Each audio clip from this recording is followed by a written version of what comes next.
जी हां दोस्तों, अगली सीट पर नीतीश कुमार और पीछे तेजस्वी।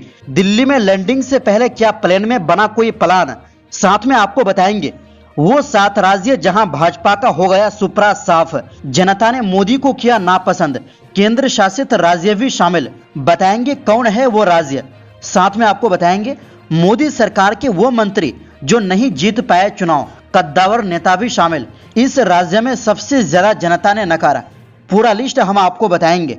उधर दूसरी ओर मायावती ने मुसलमानों पर फोड़ा चुनाव में हार का ठिकरा, कहा अब सोच समझकर टिकट देंगे। दोस्तों सब कुछ हम आपको आसान भाषा में बताएंगे, तो आप मेरे साथ इस वीडियो के आखिर तक बने रहिए। तो बिना टाइम लेते हुए बात करते हैं खबरों की। दोस्तों लोकसभा चुनाव 2024 के नतीजे घोषित होने के बाद एनडीए और इंडिया गठबंधन में बैठकों का दौर चल रहा है। आज यानी बुधवार को भी दोनों की बैठक है। बिहार के मुख्यमंत्री नीतीश कुमार और राष्ट्रीय जनता दल के नेता तेजस्वी यादव पटना से दिल्ली पहुंचे हैं। नीतीश जहां एनडीए की बैठक में हिस्सा लेंगे तो तेजस्वी इंडिया गठबंधन की बैठक में जाएंगे। दोनों एक ही फ्लाइट से दिल्ली के सफर में थे। दोनों जिस विमान से आ रहे थे उसकी तस्वीर भी सामने आई है। फ्लाइट में नीतीश और तेजस्वी आगे पीछे बैठे हैं। नीतीश तेजस्वी यादव के आगे बैठे हैं। दोनों मुस्कुराते नजर आ रहे हैं। नीतीश कुमार की पार्टी जेडीयू ने इस बार के चुनाव में 12 सीटों पर जीत हासिल की है। ये सभी सीटें उसने बिहार में जीती है। नीतीश कुमार एनडीए का हिस्सा है। चुनाव में बीजेपी को बहुमत नहीं मिला है। ऐसे में इंडिया गठबंधन नीतीश कुमार को अपने पाले में करने की कोशिश में जुटा है। तमाम चर्चाओं के बीच आरजेडी के नेता अब्दुल बारी सिद्दीकी ने बड़ा बयान दिया है। उन्होंने कहा है कि नीतीश कुमार कड़ा फैसला लें। सिद्दीकी ने कहा बीजेपी को रोकने के लिए सीएम नीतीश साथ आए। उधर तेजस्वी यादव ने कहा है कि बीजेपी बहुमत से दूर हो गई है, इंडिया गठबंधन सरकार बनाने की पहल करें। उधर दोस्तों लोकसभा चुनाव के परिणाम आ चुके हैं। अब की बार 400 पार का नारा देने वाली बीजेपी को इस चुनाव में बड़ा झटका लगा है। पार्टी अपने बूते बहुमत हासिल करने से चूक गई है।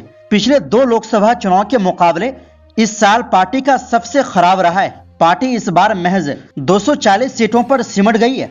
वहीं पिछले चुनाव में पार्टी ने अपने बूते 303 सीटें जीती थी। हालांकि एनडीए के अन्य सहयोगियों के साथ मिलकर पार्टी एक बार फिर से केंद्र में सरकार बनाने की स्थिति में है। खास बात है कि देश के 7 राज्यों और 4 केंद्र शासित प्रदेश में पार्टी पूरी तरह से साफ हो गई है।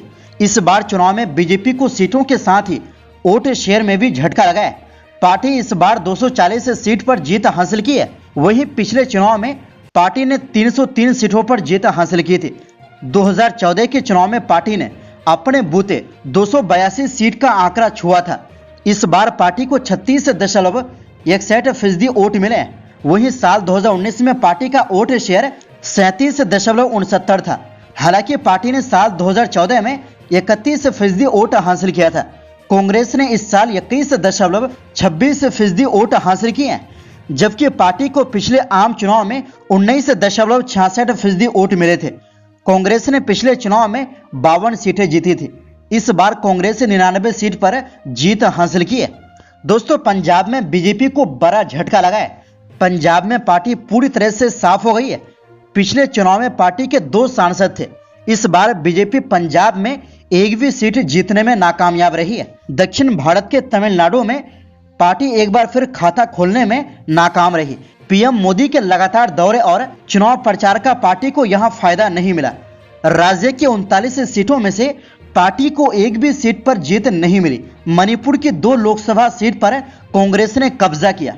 बीजेपी यहां खाता खोलने में असफल रही। बीजेपी ने यहां 16.58% वोट हासिल किए। सिक्किम में लोकसभा की एक सीट है।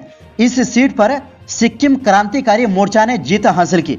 इन राज्यों में नहीं खुला खाता तमिलनाडु, पंजाब, सिक्किम, मणिपुर, मेघालय, मिजोरम, नागालैंड।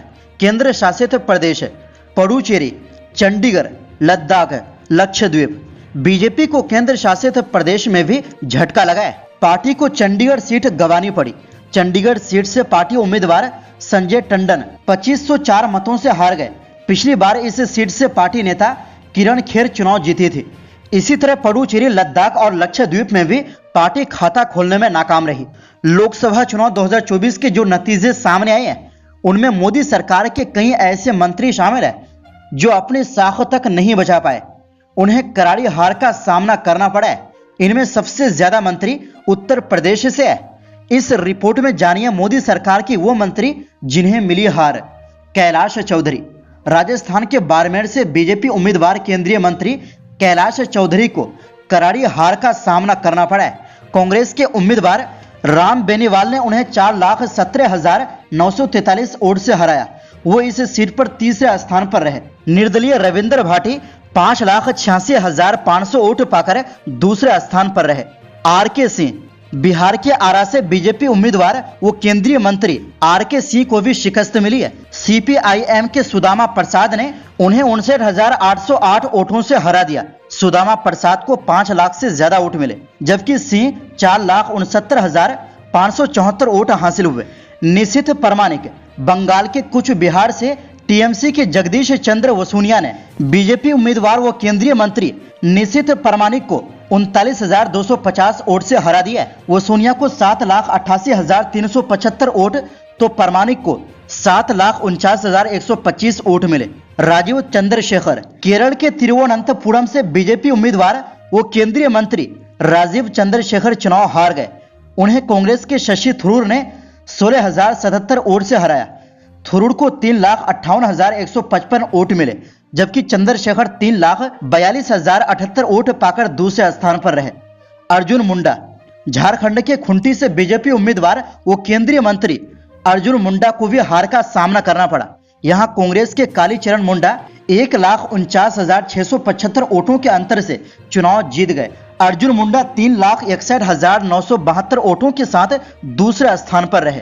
अजय मिश्र टोनी। उत्तर प्रदेश के नखीरी से 2 बार के सांसद और केंद्रीय मंत्री अजय मिश्र टेनी चुनाव हार गए। सपा के उत्कर्ष वर्मा ने टेनी को 34,329 वोट से हराया। टेनी को 5,23,036 वोट मिले। उत्कर्ष वर्मा को 5,57,365 वोट मिले। स्मृति ईरानी। यूपी के अमेठी में स्मृति ईरानी को करारी हार मिली है। यहां कांग्रेस के किशोरी लाल शर्मा ने ईरानी को 1,67,196 वोट से हराया। केएल शर्मा को 5,39,228 वोट मिले, जबकि ईरानी को 3,72,032 वोट मिले। महेंद्र नाथ पांडे। यूपी के चंदौली से बीजेपी के उम्मीदवार वो केंद्रीय मंत्री महेंद्र नाथ पांडे चुनाव हार गए। सपा के वीरेंद्र सिंह ने महेंद्र नाथ पांडे को 21,565 वोट से हराया। वीरेंद्र सिंह को 4,74,476 वोट मिले, जबकि पांडे को 4,52,911 वोट मिले। कौशल किशोर। यूपी के मोहनलालगंज से सपा के आर.के. चौधरी ने बीजेपी के कौशल किशोर को 70,292 वोटों से हराया। आर.के. चौधरी को 6,67,869 वोट मिले, जबकि कौशल किशोर को 5,97,577 वोट मिले। भानु प्रताप सिंह। यूपी के जालौन से बीजेपी नेता वो केंद्रीय मंत्री भानु प्रताप सिंह 53,898 वोट के अंतर से चुनाव हार गए। यहां सपा के नारायण दास अहिरवार ने शानदार जीत दर्ज की। अहिरवार को 5,30,180 वोट मिले, जबकि सिंह 4,76,282 वोट पाकर दूसरे स्थान पर रहे। साध्वी निरंजन ज्योति। यूपी के फतेहपुर से साध्वी निरंजन ज्योति को हार का सामना करना पड़ा। यहां सपा के नरेश चंद्र उत्तम पटेल ने साध्वी को 33,199 वोट से हराया। नरेश चंद्र को 5,328 वोट मिले, जबकि साध्वी 4,67,129 वोट मिले। संजीव कुमार बालियान। यूपी के मुजफ्फरनगर से बीजेपी नेता वो केंद्रीय मंत्री संजीव कुमार बालियान को हार का सामना करना पड़ा। सपा के हरिंदर सिंह मलिक ने 24,672 वोट से हराया। मलिक को 4,70,721 वोट मिले, वहीं बालियान को 4,46,049 वोट मिले। उधर दूसरी ओर लोकसभा चुनाव 2024 के नतीजों पर बसपा प्रमुख मायावती ने कड़ी प्रतिक्रिया दी है। उन्होंने मुसलमानों पर हार का ठिकरा फोड़ा है। मायावती ने कहा कि भविष्य में सोच समझकर फैसला लेंगे। मायावती ने कहा कि बहुजन समाज पार्टी का खास अंग मुस्लिम समाज उचित प्रतिनिधित्व देने के बावजूद भी बसपा को ठीक से नहीं समझ पा रहा है, तो अब ऐसी स्थिति में आगे इनको सोच समझकर ही चुनाव में पार्टी के द्वारा मौका दिया जाएगा, ताकि पार्टी को आगे भविष्य में इस बार की तरह भयंकर नुकसान ना हो। बसपा चीफ ने कहा कि इस चुनाव में खासकर उत्तर प्रदेश पर पूरे देश की निगाहें टिकी हुई थी और यहाँ जो परिणाम सामने आया है ये भी जनता के सामने है। हमारी पार्टी इसको गंभीरता से लेकर हर स्तर पर गहराई से सही विश्लेषण करेगी और पार्टी के हित में जो भी जरूरी कदम होगा उसे उठाएगी। मायावती ने कहा कि मुसलमानों ने हमें वोट नहीं दिया, जबकि मैंने हमेशा इन्हें टिकट दिया। उन्होंने कहा कि मेरी अपनी जाति ने बीएसपी को वोट किया। मायावती को यूपी के नतीजों से बहुत बड़ा झटका लगा है। उनकी पार्टी यूपी में एक भी सीट नहीं जीत पाई है। यूपी में बसपा का वोट प्रतिशत 9.39 है। वहीं अगर देश की बात करें तो पूरे देश में बीएसपी का वोट प्रतिशत केवल 2.04 है। लोकसभा चुनाव 2024 में मायावती ने मुस्लिम उम्मीदवारों को टिकट देने में अब तक के सारे रिकॉर्ड तोड़ दिए। बसपा ने उत्तर प्रदेश में 23 मुस्लिम और 15 ब्राह्मणों को टिकट दिया था। 2019 के लोकसभा चुनाव में उन्होंने 6 टिकट मुस्लिमों को दिया था। बसपा चीफ मायावती 2024 का लोकसभा चुनाव अकेले लड़ने का फैसला किया था। वैसे 2024 लोकसभा चुनाव का प्रदर्शन आपको कैसी लगी, अपनी राय कमेंट बॉक्स में दें। आप किस पार्टी को सपोर्ट कर रहे हैं इसके बारे में भी बताएं।